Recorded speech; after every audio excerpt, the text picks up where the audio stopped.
আসসালামু আলাইকুম রহমতুল্লাহ। জনতার খবর চ্যানেল হতে কিছু কথা বলার জন্য একটি ভিডিও বানাতে বসলাম। বিষয়টা হলো বাংলাদেশ আমেরিকার চুক্তি নিয়ে কিছু কথা বলবো। ভিডিওটা লাইক করবেন, সাবস্ক্রাইব করবেন, ফলো দিবেন।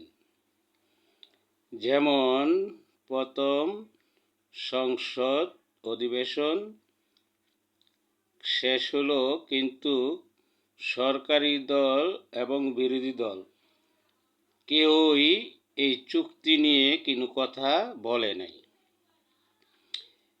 কিন্তু মিডিয়াতে এই চুক্তি নিয়ে বিভিন্ন প্রকার আলোচনা হচ্ছে, কি ক্ষতি হবে, কতটুকু লাভবান হবে তা নিয়ে।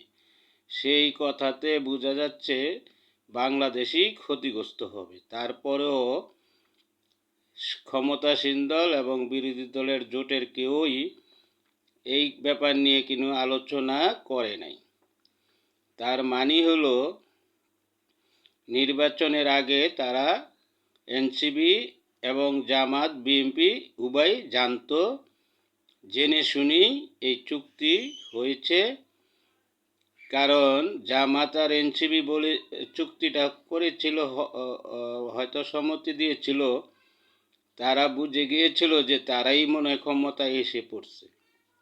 কারণ তারা ফেসবুকে অলরেডি মন্ত্রিসভাও গঠন করে ফেলেছিল।